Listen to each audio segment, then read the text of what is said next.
மார்னாதா. ஆண்டவராகிய இயேசு கிறிஸ்து நாமத்தினால உங்களை வரவேற்கிறேன். ஆண்டவருடைய வார்த்தை நமக்கு ஆகாரமா இருக்குது.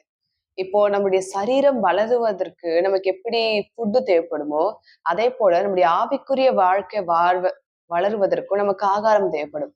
அந்த ஆகாரம் என்னன்னா தேவனுடைய வார்த்தை. தேவனுடைய வார்த்தை எந்த அளவுக்கு நாம் எடுத்துக்கொள்ளுகிறோமோ, தேவனுடைய வார்த்தை எந்த அளவுக்கு நாம் உட்கொள்ளுகிறோமோ, அதை நீங்க உங்களுடைய இருதயத்துல பதித்து வைக்க, அதை நீங்க உட்கொள்ள அது உங்க ஆவிக்குரிய வாழ்க்கையை நிறைய மாற்றும். இன்றைக்கு கர்த்தர் என்ன வார்த்தை பேச போகிறார்னா, அவர் சொல்லுகிறார், நீ போ, இனி பாவம் செய்யாதே. யோவான் 8:11. நீ போ, இனி பாவம் செய்யாதே. ஆண்டவர் சொல்லுகிறார், don't sin no more. Don't sin. இப்ப ஆண்டரை விட்டு நம்ம தூரமா போகும்பொழுது என்ன நடக்கும்னா, அது நமக்கு தான் பாதிப்பை கொண்டு வரும். இப்ப நிறைய ஜனங்கள் ஏசப்பாவை அறியாத ஜனங்களை விட தேவனை அறிந்த தூரம் போனவர்கள் தான் இன்னும் அதிகம். சொல்ல போனா எல்லோருக்குமே ஒரு காலத்துல கிறிஸ்துவனுடைய அன்பு ருசிச்சிருக்காங்க, ரட்சிக்கப்பட்டிருக்காங்க, தேவனுக்கிட்டேந்து அற்புதங்கள் எல்லாமே பெற்று கொண்டிருக்காங்க. தேவனுடைய வார்த்தையில அவ்வளவு பிரியமா இருந்திருக்காங்க. இதெல்லாம் இருந்துமே ஒரு காலகட்டத்துக்கு அப்புறம் என்ன பண்றாங்கன்னா, ஆண்டரை விட்டு ஜனங்கள் தூரமாக போறாங்க. அதுக்கு நிறைய ரீசன் சொல்றாங்க. எல்லாருமே ஒரு காலகட்டத்துல ஆண்டர் மேல அன்பா இருந்திருக்காங்க, ஆண்டர்கிட்ட அற்புதங்கள் பெற்று கொண்டிருக்காங்க, எல்லாமே அவனுடைய அன்பு அவ்வளவு ருசிச்சிருக்காங்க, எல்லாமே பெற்றுக்கொண்டுமே தேவனை விட்டு தூரம் போனவர்களா இருக்காங்க. ஆனா தேவனை விட்டு தூரம் போகும்பொழுது என்ன ஆகுதுன்னா, திரும்பி இந்த பாவத்திற்குள்ளயும் உலகத்திற்குள்ளயும் தங்களை தாங்கள் ஈடுபடுத்திக் கொள்ளுகிறார்கள். அது பாவனே அவர்களுடைய இருதயம் கடினப்படுத்த மாட்டேங்குது. அது பாவம், அதை நம்ம செய்யக்கூடாது, நம்ம தேவனுடைய பிள்ளைகள் அப்படின்ற ஒரு எண்ணம் அவர்களுக்கு வரவே மாட்டேங்குது. ஆண்டவர் சொல்றார், இனி பாவம் செய்யாதே, இனி பாவம் செய்யாதே. இன்னும் எத்தனை நாட்கள் அந்த பாவத்துல இருக்க போறீங்க? பாவத்தின் சம்பளம் மரணம்னு வசனம் சொல்லுகிறது. பாவியான மனுஷன் அவனுடைய முடிவு நரகத்துலதான் இருக்கும். ஏன் நரகத்தை குறித்து அவ்வளவு பெரிய காரியத்தை ஏன் ஆண்டவர் மெனக்கிட்டு அவருடைய ஜீவனை கொடுத்தார்? யோசித்து பாருங்க. நரகம் அத்தனை கொடுமையானது. நரகம் ஜனங்கள் நடக்கிற மாதிரி சாதாரணமான விஷயம் இல்ல. எல்லாம் ஈஸியா சொல்லிடுவாங்க, செத்தா ஒண்ணு பரலோகத்துக்கு போறேன், இல்ல நரகத்துக்கு போறேன், இதுல என்ன அப்படின்ட்டு சுலபமா சொல்றாங்க. ஏன்னா உங்களுக்கு நரகத்தை குறித்த ஞானம் இல்ல, நரகத்தை குறித்து உங்களுக்கு தெரியவில்லை, அதனால நீங்க அப்படி சொல்றீங்க. ஏன் பிசாசு ஏசப்பாவுக்கு பயப்படுது? ஏன்னா ஏசப்பாக்கு தான் பிசாசுகளை நரகத்திற்கு போடக்கூடிய அதிகாரத்தை அவர்கிட்ட தான் பிதாவானவர் கொடுத்திருக்கிறார். அப்ப ஏன் ஏசப்பாவோட நாமத்துல, என்னுடைய நாமத்துல நீங்க பிசாசை துரத்துவீர்கள்னு ஏசப்பா சொன்னார்னா, என்னுடைய நாமத்திற்கு அது பயப்படும். ஏன்னா நான் தான் அதுகளை நரகத்திற்கு போட அதிகாரம் உடையவரா இருக்கிறேன்ட்டு நல்லா எல்லா பிசாசுகளுக்கும் தெரியும். எல்லா பிசாசுகளுக்கும் இயேசுன்னு சொன்னா தெரியும். இந்த ஒரு பிசாசு, அந்த ஒரு பிசாசு அப்படிலாம் இல்ல. ஸ்பிரிச்சுவாலிட்டியில கண்டிஷன்ஸ் வேற, ரூல்ஸ் அண்ட் லாஸ் எல்லாமே வேற. நம்ம இங்க வைத்திருக்கிற மாதிரி இல்லை. அப்போ ஏசப்போட பேரு சொல்ல ஏன் நடுங்குதுன்னா, அவருக்கு தான் அவைகளை நரகத்திற்கு போடக்கூடிய வல்லம் இருக்கு. அதே தான் கர்த்தர் அதே அதிகாரத்தை உங்களுக்கும் எனக்கும் கொடுத்திருக்கிறார். அப்போ பிசாசுகளே நரகத்தை பார்த்து அந்த அளவுக்கு பயப்படுது அப்படின்னா, நரகம் எத்தனை கொடுமையானதுன்னு கொஞ்சம் நீங்க கற்பனை பண்ணி பாருங்க. நரகம் அத்தனை கொடுமையா இருக்கிறதுனாலதான் ஏசப்பா தம்முடைய ஜீவனை கொடுத்து நம்ம எல்லாம் அவர் ரட்சிக்கிறார். நம்முடைய ஜீவனை கொடுத்து நம்ம எல்லாம் அவர் பார்த்து கொண்டிருக்கார். நம்முடைய ஆண்டவர் நம்மை அளவில்லாமல் நேசிக்கிறவர், நமக்கு மகிமையான காரியத்தை கொடுப்பவர், நம்மை விசேஷமாய் நடத்துகிறவர். இது எல்லாம் ஒரு பக்கம் இருந்தாலும் நம்முடைய ஆண்டவர் பாவத்துக்கு விரோதமா நிற்பவர், பாவத்துக்கு எதிர்த்து நிற்பவர். பாவம் நமக்கும் ஆண்டவருக்கு இருக்கிற ஒரே தடை சுவர் அந்த பாவம் மட்டும்தான். நமக்கும் ஆண்டவருக்கு எப்படின்னா, நம்மளுடைய சப்தம் அவர்கிட்ட கேட்க முடியாத அளவுக்கு ஒரு சுவர் போல இருக்கா. நம்ம எவ்வளவுதான் கூப்பிட்டாலும், நம்ம எவ்வளவுதான் அவரை நோக்கி கேட்டாலும், நம்முடைய பாவங்கள் என்ன செய்யுதான் அவருக்கு நமக்கு ஒரு தடையா இருக்குதான். அப்ப நமக்கு ஆண்டவருக்கும் இருக்கிற ஒரே நடுவுல இருக்கிற பிரச்சனை பாவம் மட்டும்தான், வேற எதுவுமே இல்லை. உங்ககிட்ட ஞானம் இல்லைன்னா கர்த்தர் உங்ககிட்ட பேச மாட்டார், அப்படிலாம் கிடையாது. உங்ககிட்ட மத்த உலக பிரகாரமா உங்ககிட்ட ஒரு வேலை இல்ல, உங்ககிட்ட ஒரு நல்ல ட்ரெஸ்ஸிங் சென்ஸ் இல்ல, உங்ககிட்ட இது இல்ல அது இல்ல, அதெல்லாம் ஒரு பொருட்டே கிடையாது. ஆண்டவருக்கும் நமக்கும் இருக்கிற ஒரே தடை சுவர் பாவம் மட்டும்தான். அப்போ அந்த பாவத்தை மட்டும் நம்ம அறிக்கையிட்டு அதை விட்டு விட்டோம்னா நாம் தேவனோடு சரியான ஒரு அழகான வாழ்க்கையில இருக்கிறோம். அப்போ நமக்கு ஆண்டவருக்கு இருக்க இந்த பாவத்தை தான் பிசாசு கொண்டு வர அவன் ட்ரை பண்றான். எப்பயுமே பிசாசால டிரெக்டா உங்களை என்னையும் அட்டாக் பண்ண முடியாது, ஆண்டவர் நம்மை பிரிக்க முடியாது. அப்ப அவன் என்ன செய்கிறான்னா, நமக்குள்ள பாவத்தை அவன் புகுத்துறான். நம்மள பாவம் செய்யும்படி தூண்டி அதற்கப்புறம் நமக்கு ஆண்டவருக்கு ஒரு பிரிவினையை கொண்டு வருகிறார். அப்ப ஆண்டவர் சொல்லுகிறார், இனி பாவம் செய்யாதே, பாவத்தை நம்ம செய்யக்கூடாது. ஏன்னா பாவம் செய்ய செய்ய நம்ம தேவனை விட்டு தூரமா போகிறோம். நீங்க என்ன செய்யுதுன்னு தெரியாமலே செய்து கொண்டிருக்கும். முதலாவது நீங்கள் செய்வது பாவமா சரியான காரியமா, முதலாவது நீங்கள் அதை நிதானித்துக் கொள்ளுங்கள். முதலாவது நீங்க செய்கிறது பாவமா இல்லையா, முதலாவது உங்களுக்கு அது தெரியணும். நீங்க ஒவ்வொரு விஷயம் செய்யும்பொழுது மத்தவங்க செய்யறாங்க, இது நார்மலா செய்யறதுன்னு அப்படி இல்ல. தேவனுடைய பிள்ளைகளாகிய நமக்கு தேவன் நிறைய காரியத்தை வைத்திருக்கார். இது பாவமா இல்லையா, நீங்க சரியான காரியத்தை செய்கிறீர்களா, அது முதலாவது உங்களுக்கு தெரியணும். அப்ப அதை யார் உங்களுக்கு கற்றுக் கொடுப்பார்னா பரிசுத்த ஆவியானவர் தான் உங்களுக்கு கற்றுக் கொடுப்பார். அதெல்லாம் அப்புறம் இன்னொரு நாள் பேசலாம். ஆனா நீங்கள் பாவம் செய்யாமல், பாவத்தை விட்டு உலகத்திற்கு ஒத்த வேஷம் தெரியாமல் தேவனுடைய பிள்ளைகளை நம்மை நாம் பரிசுத்தமாய் காத்துக்கொள்ளணும். நம்ம கிட்ட இருக்கிற குவாலிட்டிலேயே மிக சிறந்த குவாலிட்டி நம்முடைய பரிசுத்தம் தான். இந்த பரிசுத்தம் உலகத்துல வேற எங்கேயுமே கிடைக்காது. நீங்க எந்த இடத்துக்கு போனாலுமே ஆண்டவரை விட்டு வேற எந்த இடத்துக்கு போனாலுமே பரிசுத்தம் அப்படின்ற ஒரு விஷயம் வேற எங்குமே கிடைக்காது. ஹோலினஸ், இந்த ஹோலினஸ் ஏசப்பா கிட்ட மட்டும்தான் இருக்கு. மற்ற இடத்துல எல்லாம் ஹோலின்னு யூஸ் பண்ணுவாங்க, ஆனா உண்மையாலுமே இதுல ஹோலினஸ் இருக்காது. ஹோலினஸ் எப்பயுமே உங்களோட கேரக்டர்ல அது மேனிஃபெஸ்ட் ஆகும், உங்களுடைய பிஹேவியர்ஸ்ல, உங்களுடைய காரியத்துல, உங்களுடைய ஒழுக்கத்துல. சோ இதுல எல்லாம் தான் நம்முடைய ஹோலினஸ் வந்து மேனிஃபெஸ்ட் ஆகும். அப்போ நம்மை பரிசுத்தமாய் காத்துக்கொள்வது எந்த அளவுக்கு அவசியம் அப்படின்னா, இந்த பரிசுத்தம் தான் உலகத்தேர்ந்து உங்களை பிரித்து காட்டும். மற்றவர்களை போல இருக்க முடியாது. மற்றவர்களை போல you feel very uncomfortable to live with the world. ஏன்னா அந்த ஹோலினஸ் உங்களை இங்க வாழ வைக்க முடியாது.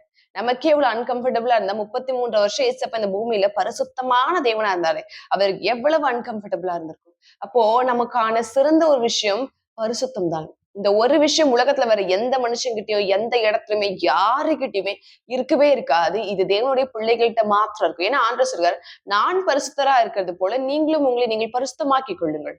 பிதா எப்படி இருக்காரோ அதே போல நீங்களும் இருங்கள். ஆண்டவர் நமக்கு சொல்லுகிறார். அவரை போல நாம் நம்மை பரிசுத்தமாய் காத்துக்கொள்ளும். பரிசுத்தம் ரொம்ப ரொம்ப ரொம்ப ரொம்ப ஒரு அவசியமான ஒரு விஷயமா இருக்கிறது. ஆண்டவர் சொல்ல, இனி பாவம் செய்யாது இல்ல. அப்போ ஒரு ஸ்திரீ இங்க கண்டுபிடிக்கப்படுது. அவ விபச்சாரம் செய்து கொண்டிருக்கிறாள். அந்த ஸ்திரீய வந்து அந்த வெரி ஆக்ட் அதுல இருந்து கூட்டிட்டு வந்து அவள நடுவுல வச்சு எல்லாருமே என்ன பண்றாங்கன்னா கல்ல கையில எடுத்துக்கிட்டு அவளை அடிச்சு கொல்லணும்னு போறாங்க. ஏன்னா அது வந்து ஒரு லா. இந்த மாதிரி விபச்சாரத்துல ஒரு ஸ்திரீயை கண்டுபிடிச்சா அவளை என்ன பண்ணுனா கல்ல வச்சு அடிச்சே கொல்லணும். அப்ப எல்லாரும் என்ன பண்றாங்கன்னா கற்களை எல்லாரும் கையில வச்சிருக்காங்க. சின்ன பிள்ளையில இருந்து சின்ன ஆட்கள்ல இருந்து பெரியவர்கள் வயதானவர்கள் எல்லாரும் கல்ல கையில வச்சுட்டு அவளை அடிச்சு கொள்ளலான்னு போறாங்க. அப்ப ஏசப்பா அங்க இருக்கு. அப்ப ஏசப்பா கிட்ட ஒரு காரியத்தை கேட்கிறாங்க. அவர்கிட்ட ஏதாவது ட்ரிக்கியா கேட்கலாமே, அவர் எப்படியாவது மாட்டி விடலாமேன்னு சொல்லிட்டு அவர்கிட்ட வாண்டடாவே கொஸ்டின்ஸ் கேட்பாங்க. அப்படி கொஸ்டின்ஸ் கேட்கும் போது ஏசப்பா கிட்ட கேள்வி கேட்கறாங்க. மோசே சொல்றாரு, இந்த மாதிரி ஒரு விஷயத்துல கண்டுபிடிக்கப்பட்ட ஸ்திரீயை கல்லடிச்சு கொல்லணும், நீர் என்ன சொல்றீர்? அப்ப ஏசப்பா என்ன சொன்னார்னா, அவர் குனிந்து தரையிலே எழுத ஆரம்பிச்சார். எழுத ரொம்ப நேரமா எழுதிட்டாரு. எந்த அளவுக்குன்னா அவங்களுக்கே சுத்தி இருக்கிறவங்களுக்கு எல்லாம் அவங்களே டயர்டாயி திரும்பி கேள்வி கேட்கிற வரையும் அவர் எதோ எழுதிட்டே இருந்தாரு. எழுதிட்டே இருக்கும் பொழுது அப்ப திரும்பி கேட்கறாங்க, நாங்க இப்படி கேட்கிறோமே, நீர் என்ன ஒண்ணும் சொல்லாம இருக்கிறீர்? ஏன்னா அவங்களுக்கு எல்லாம் என்னன்னா, இவரு சொல்லட்டும், இவரு சொல்றதை வச்சு அடிச்சிடலாம், அதுக்கப்புறம் இவரே மாட்டி விடலாம். லைக் அந்த மாதிரி ட்ரிக்கியா அவங்க நினைச்சு கேள்வி கேட்கறாங்க. இப்படி எல்லாம் சொல்லிட்டே இருக்கும்பொழுது ஏசப்பா ஒரே ஒரு வார்த்தை தான் சொன்னார். உங்கள்ல யாருகிட்ட சுத்தமா பாவம் இல்லையோ அவர்கள் முதலாவது கல் எடுத்து அவளை அடிக்கட்டும். பாருங்களேன், ஏசப்பா சொன்ன பதில பாருங்களேன். உங்கள்ல யாருகிட்ட சுத்தமா பாவம் இல்லையோ, ஒரு பாவம் இல்லையோ, அவ்வளவு பரிசுத்தமான ஜனமா இருக்கிறீர்களோ அவர்கள் முதலாவது கல்லை எடுத்து அடிக்கட்டும். அப்போ அங்க இருந்த ஜனங்கள்ல சின்ன நபர்ல இருந்து பெரியவர்கள் வயதானவர்கள் ஒருவரும் இல்லை, எல்லாருமே போய் விட்டார்கள். அந்த ஸ்திரீ பண்ணது தப்புதான். இந்த ஜனங்கள் வந்து லா அந்த அவங்க கொடுத்த ரூல்ஸ் அண்ட் ரெகுலேஷன்ஸ் படி எடுத்தார்கள். ஆனாலும் ஆண்டவர் பாருங்களேன், அவங்கள வந்து கண்டம் பண்ணல. இந்த ஸ்திரீயை வந்து நீ என்ன இப்படி தப்பு பண்ணிருக்க, அந்த ஸ்திரீயை குறித்து சொல்ல, அந்த ஜனங்களை பார்த்து நீங்க என்ன, நீங்க தான் ஜட்ஜா, நீங்க தான் எல்லாமே, நீங்க போய் கோர்ட்ல தான் சொல்லணும், அப்படி எதுவுமே ஆண்டவர் பேசல. கான்ட்ரவர்ஷியலா கர்த்தர் எதுவுமே பேசாம அவர் பொத்தம்பொதுவா ஒரு ஸ்டேட்மெண்ட் சொல்றாரு பாருங்களேன். உங்கள யாருக்கிட்ட சுத்தமா பாவம் இல்லையோ அவர்கள் கல்லை எடுத்து முதலாவது அடிக்கட்டும். பாருங்க. அப்போ நம்முடைய ஆண்டவர் பாருங்களேன், ஒரு பாவியா இருந்தாலும் அவர்களும் கடினப்படக்கூடாது, அவர்களும் தண்டனை வாங்கக்கூடாது. மத்த ஜனங்களுக்கும் அந்த கன்விக்ஷனை சொல்லணும். இப்ப பாருங்க, எல்லாருமே ஏன் அந்த இடத்த விட்டு போனாங்க? அப்ப எல்லாருக்குமே தெரியும் அவர்களுக்குள்ளே பாவம் இருக்குன்னு. அப்ப ஒரு ஸ்டேட்மெண்ட்ல, ஒரே வார்த்தையில எல்லா ஜனங்களும் அந்த பாவ உணர்வை தேவன் கொடுத்தார் பாருங்க. அங்க இருந்திருந்தா ஒருவேளை நம்ம பாவத்தை சொல்லிடுவாரோ, நம்ம செஞ்சதெல்லாம் சொல்லிடுவாரோ, நம்ம கிட்ட கேட்டுருவாரோ பயந்து கொண்டு போனார்கள். எல்லா மனிதர்களுமே அங்க சுத்தி இருந்தவர்கள் பாவத்தில் இருந்தார்கள். இவள் செய்தது வெளியரங்கமா இருந்தது, மற்றவர்கள் செய்தது வெளியரங்கமாகவில்லை. அதுதான் வித்தியாசம். அப்ப பாருங்களேன், மற்றவர்கள் எல்லாமே அவங்க கன்விக்ட் ஆகி போயிட்டாங்க. ஆனா பாவத்துல இருந்து அவங்க மன்னிப்பு பெற்றுக்கொள்ள. ஆனா இந்த ஸ்திரீ கிட்ட ஆண்டவர் வந்து சொல்லுகிறார், இனி பாவம் செய்யாதே. மத்தவங்க கிட்ட அந்த ஆப்பர்ச்சுனிட்டியா அவங்க வந்து அதுக்கு இடம் கொடுக்கல. அவர்கள் ஒருவேளை வந்து கல் எடுத்து அவளை அடிக்காம அங்கேயே நின்று இருந்தா கர்த்தர் ஏதாவது பேசி இருப்பாரு. ஆனா கர்த்தர் பேசுவதற்கு முன்னாக எல்லோரும் அந்த இடத்தை விட்டு கிளம்பி விட்டார்கள். இதுதான் உலக ஜனங்கள். அவர்கள் மற்றவர்களை குறை சொல்லும், மற்றவர்களுக்கு எல்லாம் செய்யும் அவர்கள் நிற்பார்கள். ஆனா தம்முடைய பர்சனல், தம்முடைய பாவ வாழ்க்கை, தங்களுடைய காரியம்னு வரும்பொழுது அவர்கள் அந்த இடத்துல இருந்து எஸ்கேப் ஆக தான் ட்ரை பண்ணுவாங்க. தன்னை வந்து தைரியமா மேனிஃபெஸ்ட் பண்ண மாட்டாங்க. வசனம் சொல்லுது, நீதிமான் சிங்கத்தை போல அவன் தைரியமா இருப்பான். அப்ப அந்த இடத்துல வேற யாராவது இருந்தார்கள் அப்படின்னா அவர்கள் தைரியமா பேசுவார்கள். நான் பாவம் செய்யல, நான் இதுல இன்வால்வ் ஆகல, நான் இந்த காரியத்தை நான் விட்டு கொடுக்கல, நான் என்ன பரிசுத்தமா காத்து கொண்டேன் அப்படின்னு சொல்லுவார்கள். ஆனா அங்க இருந்த எல்லா ஜனங்களுமே பாவத்திலே இருந்தார்கள். அங்க இருந்த எல்லா ஜனங்களுமே பாவம் செய்து கொண்டிருந்தார்கள். அது அவர்களுடைய இருதயத்திற்கே நன்றாய் தெரியும். அதனாலதான் அவர்கள் அந்த இடத்தை விட்டே போயிட்டாங்க. ஐயோ, இவர் தீர்க்கதரிசி, நம்ம செஞ்ச பாவத்தை ஒருவேளை சொல்லிட்டா என்ன பண்றது? அதற்கு பயந்துதான் ஜனங்கள் போனார்கள். ஆனா அவர்களுக்கு பாவம் செய்தோன்னு தெரியும். ஆனா அதுல இருந்து அவர்களுக்கு விடுதலை பெற்றுக்கொள்ள. ஆனா இந்த பாவியான ஸ்திரீ, எல்லோராலும் இழுத்து கொண்டு வரப்பட்ட இந்த பாவியான ஸ்திரீ கிட்ட ஏசப்பா சொல்றார், ஸ்திரீயே வேற யாராவது இருக்காங்க? எழுதிக்கிட்டே இருக்காரு. இன்னுமே எல்லாரும் போன பிறகு அவர் எழுதிக்கிட்டே இருக்காரு. அப்ப இன்னும் வேற யாராவது இருக்காங்களா அப்படின்னு கேட்கும்போது, இல்ல ஆண்டவரே, எல்லாரும் போய்விட்டார்கள். அப்ப கூட சரி, தனியா மாட்டிக்கிட்டா, இப்பயாவது இவகிட்ட இவ செஞ்ச பாவத்தை சொல்லலாம். இல்ல, அப்ப ஆண்டவர் சொல்லுகிறார், நானும் உன்னை கடினப்படுத்த மாட்டேன், நானும் உன்னை நியாயத்திருக்க மாட்டேன்.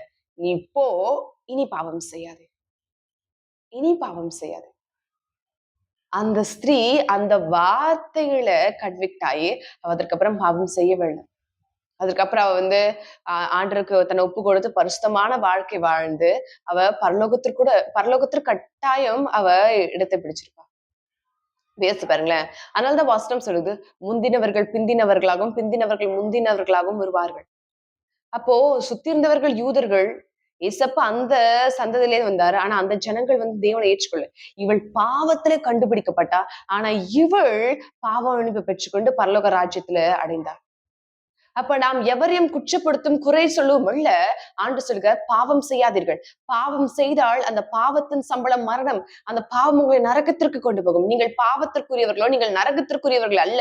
நாம் பரிசுத்தமான பிள்ளைகள், நம் தேவனுடைய பிள்ளைகள். நமக்காக தேவன் தம்முடைய ஜீவனை கொடுத்து, நம்முடைய ரத்தத்தை கொடுத்து, நம்மை பரிசுத்த சந்ததியா நம்மை காத்து கொண்டிருக்கார். சோ அந்த காலத்துல நம்ம ரொம்ப ரொம்ப கவனமான பிள்ளைகளா இருக்கும். அப்போ எல்லாருமே லைக் ஸ்டார்டிங் கிறிஸ்டியன்ஸ், நாங்க வந்து ஸ்டார்டிங்ல இருந்தே கிறிஸ்டியன், நாங்க வந்து ஸ்டார்டிங்ல இருந்து ஏசப்பா தெரியும், ஏசப்பா தெரிந்ததுனாலும் கிறிஸ்டியன்ஸா இருக்கிறதுனால நம்மள தேவன் பரலோகத்துக்கு இடம் கொடுக்க மாட்டார்.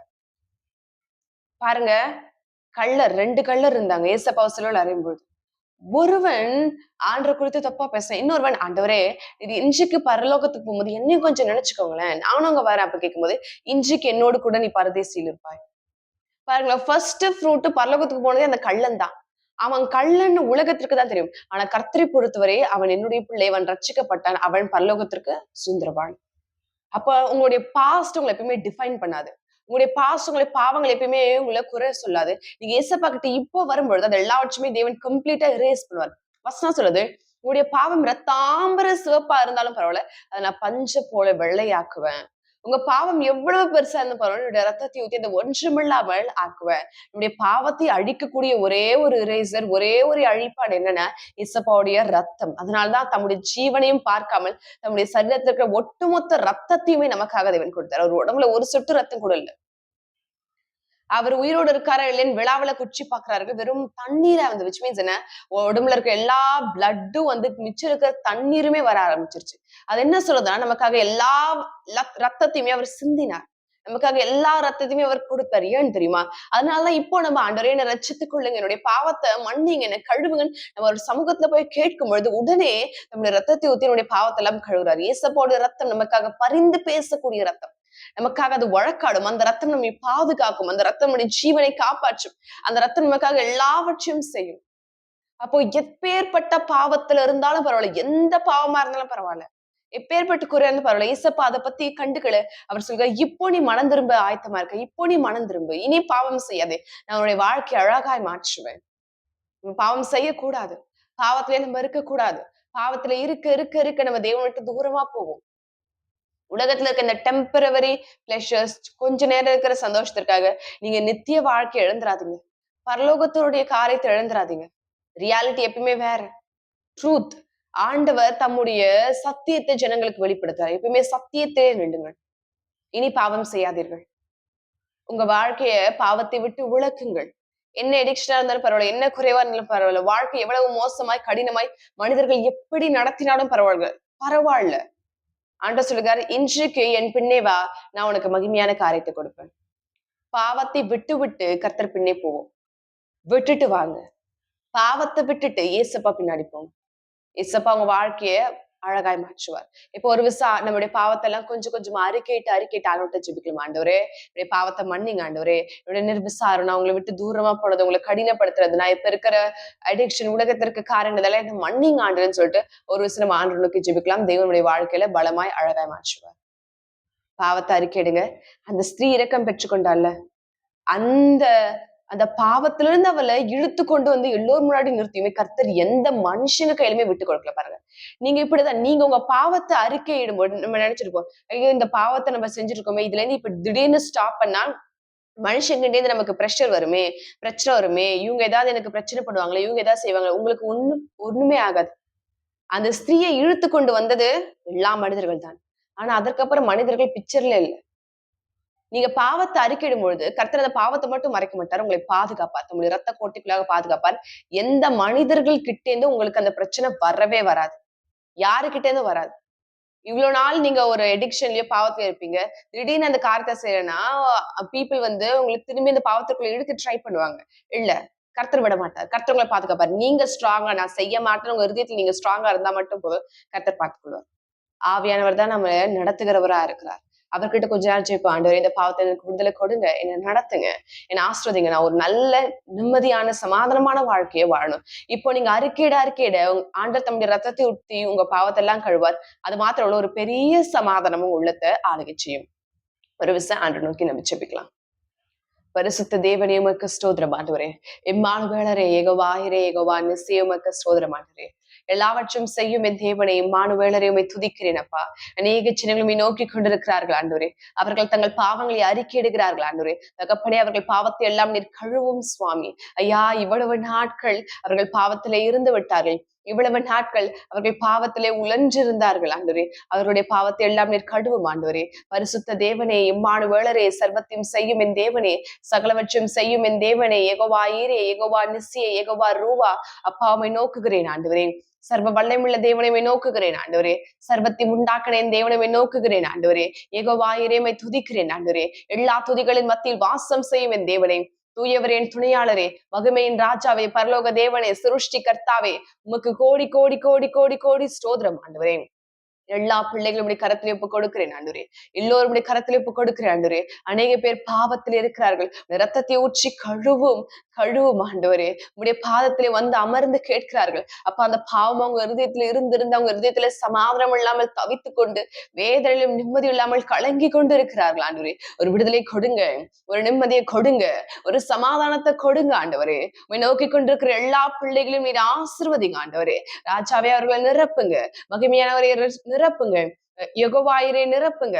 வல்லமையானவரை நிரப்புங்க ஆண்டவரே. அப்ப ரத்தாம்பர சிவப்பா இருந்தாலும் பரவாயில்ல, அதை பஞ்சை போல வெண்மையாய் மாற்றும் ஆண்டவரே. அதை வெள்ளையாய் மாற்றும் ஆண்டவரே. அப்ப உமக்கும் அவர்களுக்கும் நடுவருக்கு அந்த சுவரை உடைய ரத்தத்தினால் உடைத்து போடுவீராக. தேவனே அதை மாற்றும். சர்வ வல்லமையுள்ளவரை மாற்றும். மகிமையின் தேவனை மாற்றும். பராக்கிரம் செய்யும் என் தேவனை மாற்றும் ஆண்டவரே. அவர்களை முழுமையாக நீர் மாற்ற போறமைக்காக நன்றி. சர்வத்தையும் செய்யும் என் தேவனே, சகலவற்றையும் செய்யும் என் தேவனே, ராஜாதி ராஜாவே, யெகோவா ஈரே, யெகோவா நிஸ்ஸியே, யெகோவா ரூவா, யெகோவா ஈரே, நீர் எல்லாவற்றையும் செய்ய போறமைக்காக நன்றி அப்பா. ரத்தத்தை ஊற்றியவர்களை முற்றிலுமாக கழுவும். ரத்தத்தை ஊற்றியவர்களை முற்றிலுமாக கழுவும் ஆண்டவரே. அவர்களை கழுவும் ஆண்டவரே. கழுவும் ஆண்டவரே. ரத்தம் அவர்கள் மீது ஊற்றப்படுகிறதற்காக ஸ்தோத்திரம். ஜனங்கள் ஆண்டவரை குத்துண்டவர்கள் நம்முடைய சமூகத்தை அவர்கள் அழுகிறார்கள் ஆண்டவரே. அவர்கள் தங்கள் பாவங்களை ஒப்புக் கொடுக்கிறார்கள் ஆண்டவரே. உம்மை விட்டு போன பிள்ளைகள் இன்னும் அநேகம் ஆண்டவரே. சின்ன பிள்ளைகளை உம்மை தெரிந்து கொண்ட பிள்ளைகள் ஆண்டவரே. இப்பொழுது விட்டு ரொம்ப தூரமா இருக்கிறாங்க ஆண்டவரே. உடைய வார்த்தை அவர்களுக்கு தூரமா இருக்கிறது. அவர்களையும் நீர் கழுவும். அவர்கள் உள்ளத்திலுமே உடைய அன்பினால் ஊற்றும் ஆண்டவரே. சர்வ வல்லமுள்ள தேவனே, சதா காலங்களும் இருக்கும் என் தேவனே, மகிமையின் ராஜாவே, அவர்களை கழுவும் ஆண்டவரே. சர்வ வல்லமுள்ள தேவனே, அவர்களை கழுவும் ஆண்டவரே. இம்மானுவேலரே, அவர்களை கழுவும் ஆண்டவரே. நீதியின் சூரியனை அவர்களை கழுவும் ஆண்டவரே. இவர்களை கழுவ போறமைக்காக, ஆசீர்வதிக்க போறமைக்காக, வல்லமையான காரியங்களை செய்து கொடுக்க போறமைக்காக உங்களுக்கு கோடி கோடி ஸ்தோத்திரம் ஆண்டவரே. பிள்ளைகளை நீர் ஆசீர்வதித்தீர், அவர்களுக்கு மேன்மையான காரியத்தை கொடுத்தீர். அதற்காக உமக்கு நன்றி செலுத்துகிறேன் சுவாமி. இயேசு கிறிஸ்துவ நாமத்தாலே ஜெபிக்கிறேன். ஜெபம் கேளும் ஜீவன் நல்ல பிதாவே. ஆமென், ஆமென், ஆமென்.